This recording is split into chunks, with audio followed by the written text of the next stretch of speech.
வணக்கம். இன்னைக்கு உப்புச்சப்பு இல்லாத மார்க்கெட் ஓடிச்சு. நம்ம நேத்து இது மாதிரி இருக்குன்றது ஓரளவுக்கு கெஸ் பண்ணியிருந்தோம். டிசைசிவா மேலே உடைச்சு நிக்கிட்டோம், அதுக்கப்புறமா நம்ம டிசைட் பண்ணலாம் சொல்லியிருந்தோம். ஒன்று. ரெண்டாவது, அப் ட்ரெண்ட் ஆரம்பிச்சது வந்து 22,500க்கு மேலே தான் வந்து அப் ட்ரெண்ட் ஆரம்பிச்சிருக்குன்றது நான் சொல்றேன். மூணாவது முக்கியமான விஷயம், முந்தா நேத்து பார், ரைட்? முந்தா நேத்து பாரோட நேத்து பார் வந்து கொஞ்சம் ஹையர் தான் இருந்துச்சு, இல்லைன்னு நான் சொல்ல. ஷார்ட் கவரிங்ல அப்பா இருந்துச்சு. ஏன் ஷார்ட் கவரிங் நீங்க சொன்னீங்கன்னா, வால்யூம் இல்லாத மேலே ஏறிச்சு, ரைட்? நான் வந்து சொல்லிட்டு இருந்தேன், நிறைய பேர் இதுல ஷார்ட் போகல, பட் ஷார்ட் கவரிங் பண்ணியிருக்கிறாங்க அண்ட் லாங் அன்வைண்டிங் நடந்துட்டு இருக்கு. அதாவது கையில இருக்கிற பொசிஷனை நான் வித்து இருக்கிறேன். இன்னைக்கு நீங்க எடுத்துட்டீங்கன்னா இன்னைக்கும் அதே வேலை தான். காலையில அந்த 9:15 இருந்து 10:30 மணி வரைக்கும் வேலை முடிஞ்சிச்சு. இந்த 10:30 இருந்து கீழே ஒரு 10:45 ஒரு வந்துச்சு. ஃபுல் டே நிஃப்டி வந்து அந்த அந்த ஜோன்ல தான் வந்து போயிட்டு இருந்துச்சு. வாங்கல சார்ட்டை நேராக பார்த்துடலாம். ப்ராக்டிகலி ஸ்பீக்கிங், நீங்க வந்து முந்தா நேத்து மண்டே அன்னைக்கு வந்து ஒரு ஹேமர் போட்டுச்சு அண்ட் பக்கா ஹேமர். இது வந்து மேலே போச்சு. அதுக்கு அடுத்த நாள் டியூஸ்டே அன்னைக்கு அப்பாச்சு. உங்களுக்கு தெரியும், நேற்று 110 பாயிண்ட்ஸ் பிளஸ். இன்னைக்கு வந்து மேலே ஓப்பன் ஆகி கீழே வர ஆரம்பிச்சிச்சு. வரும்ன்றதை நம்ம எதிர்பார்த்தோம். ப்ராக்டிகலி ஸ்பீக்கிங் நீங்க வந்து எடுத்து பார்த்தீங்கன்னா, இப்போ ரைட் நவ் நீங்க பார்த்துட்டு இருக்கிறது வந்து 75 மினிட்ஸ் சார்ட். 75 மினிட்ஸ் சார்ட்ல ப்ராக்டிகலி நீங்க வந்து இந்த லெவலை வந்து கிராஸ் பண்ணணும். 22,500 நான் வந்து சொன்னது. அந்த லெவல் போனாதான் வந்து ஃபர்தர் அப்சைடுக்கான பாசிபிலிட்டிஸ் இருக்கு. இப்போதைக்கு பார்க்க வேண்டியது ஒரே ஒரு விஷயம், சிம்பிளா இப்போதைக்கு வந்திருக்கிறது வந்து இட் இஸ் மேக்கிங் லோ ஒரு லோ தான் பண்ணிட்டு இருக்கு மார்க்கெட், ரைட்?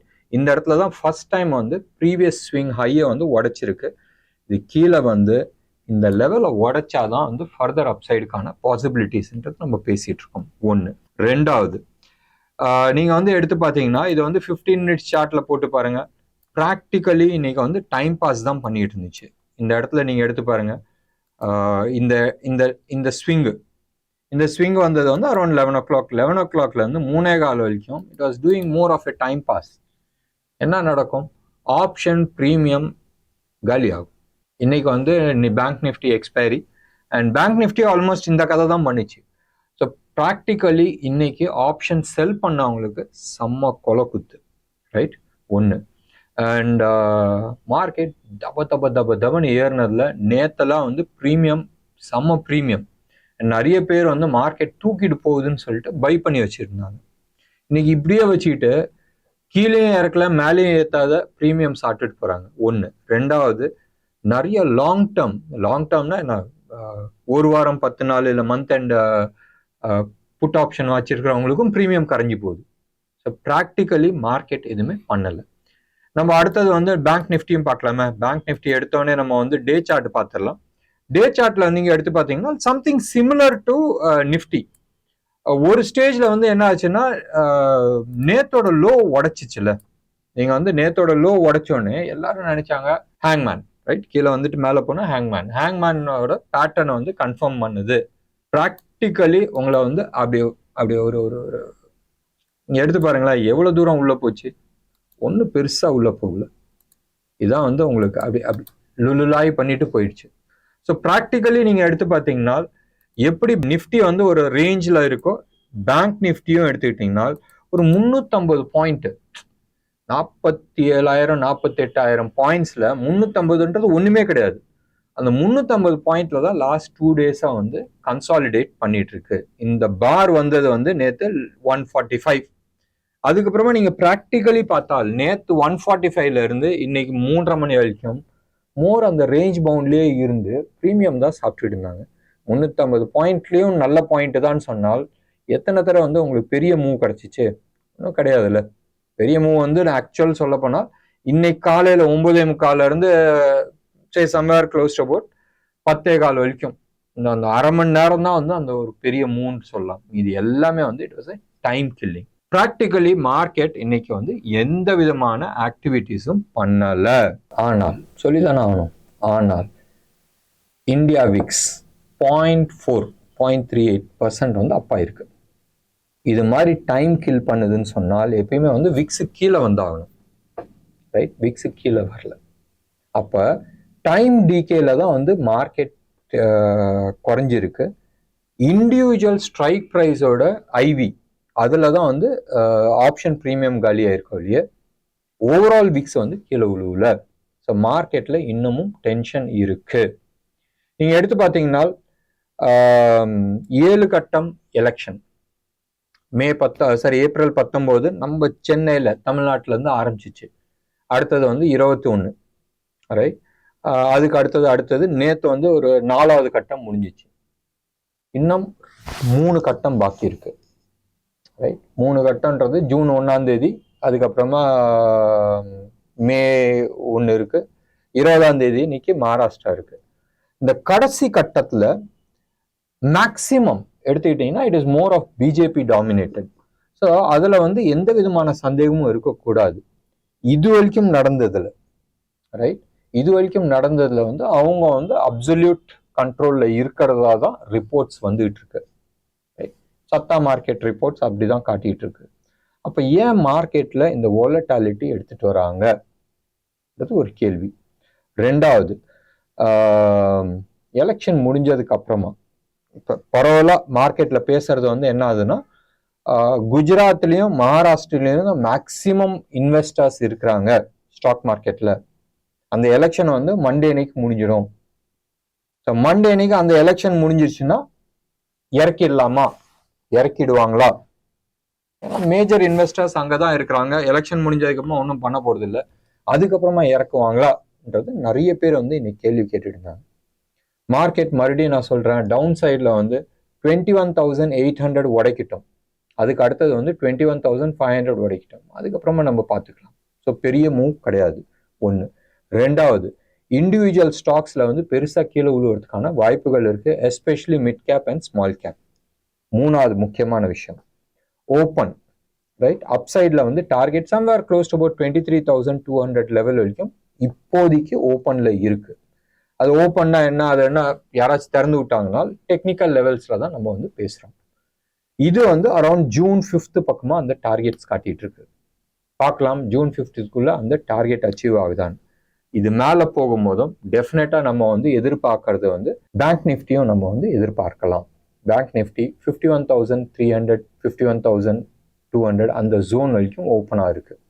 பட் டெஃபினட்டா வந்து 50,500 600 அந்த ஜோன் வந்து பர்ஃபெக்டா வந்து ஓப்பனா இருக்கு. வேதாந்தா நிறைய பேர் வந்து கேட்டுட்டு இருந்தாங்க, வேதாந்தா ஏன் மேல போகுது, பணம் இல்லையே, கடன் நிறைய இருக்குன்றது.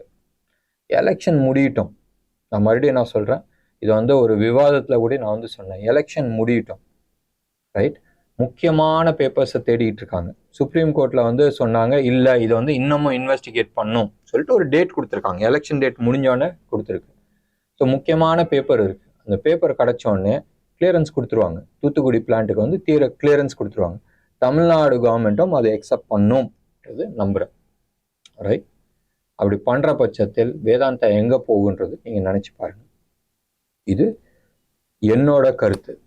இவங்க வேற ஏதாச்சும் அரேஞ்ச்மெண்ட்டான்றது எனக்கு தெரியாது. சுப்ரீம் கோர்ட் கிளியரன்ஸ் கொடுக்கும், அண்ட் அந்த கிளியரன்ஸ்க்கு அப்புறமா சென்ட்ரல் கவர்மெண்ட் கிளியரன்ஸ் கொடுக்கும். ஸ்டேட் கவர்மெண்ட் நாங்கள் நீதிமன்றத்தின் தீர்ப்பை மதிக்கிறோம் சொல்லிட்டு ஓபன் பண்ணுவாங்க. இது நடந்துச்சுன்னா நல்ல விஷயம், நிறைய பேத்துக்கு தூத்துக்குடியில் இருக்கிறவங்களுக்கு வேலை கிடைக்கும். தூத்துக்குடி போர்ட் மீண்டும் எலர்ச்சி ஆகும்.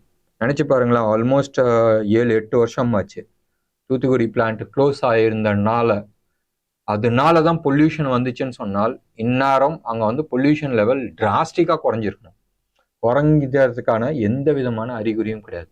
Okay, let's not get in to that politics. இன்னைக்கு வந்து மார்க்கெட் எடுத்துக்கிட்டோம்னு சொன்னால் ஓவரால் மார்க்கெட்ல எந்த விதமான டைரக்ஷன்ஸும் கிடையாது. கெனரா பேங்க் இன்னைக்கு வந்து ஸ்டாக் ஸ்பிளிட் பண்ணிச்சு. ஸ்டாக் ஸ்பிளிட் வந்து 1:5. ஒரு ஸ்டாக் இருந்துச்சுன்னா 5 வந்து பிரிச்சு கொடுத்துருக்குறாங்க. அது பிரிச்சனால நிறைய பேர் அது பெருசா கீழே விழுந்தனால அதை வந்து பெருசா வாங்கினாங்க. இன்னைக்கு வந்து 5%, 4.7% அப்பு. பிஎஃப்சி அகைன் ஷார்ட் கவரிங்கான்றது தெரியாது, ஃபைனல் பிட் ஆஃப் ராலி அது போயிட்டு இருந்துச்சு. இண்டிகோ 3% அப்பு. 1.5 மாசத்துக்கு முன்னாடி 2 மாசத்துக்கு முன்னாடி பிப்ரவரியிலலாம் வந்து 3000 ரூபாயில இருந்துச்சு. இன்னைக்கு 4200 ரூபா பார்க்கும் போதும் ஸ்டாக் மார்க்கெட்ல சார்ட்டை வந்து அவன் அப்படியே ஃபிளைட்டை தூக்கிட்டு போற மாதிரி தூக்கிட்டு போயிட்டு இருக்கான். பட் கவனிக்க வேண்டியது வந்து மந்த் ஆன் மந்த் ரைட்? இந்த மாதம் வந்து ரைட் நோ மே 15. ஆனால் பார் ரொம்ப சின்னதாக இருக்குது. நான் சொல்கிறது வந்து வால்யூம் பார். ஏப்ரலில் கொஞ்சம் பெருசாக இருக்குது. பட் மார்ச்சில் இருந்த பாரோட ஏப்ரல் சின்னதாக இருக்குது. அப்போ ப்ரைஸ் மேலே ஏறிட்டே போகுது, வால்யூம் கம்மியாகிட்டே வருது.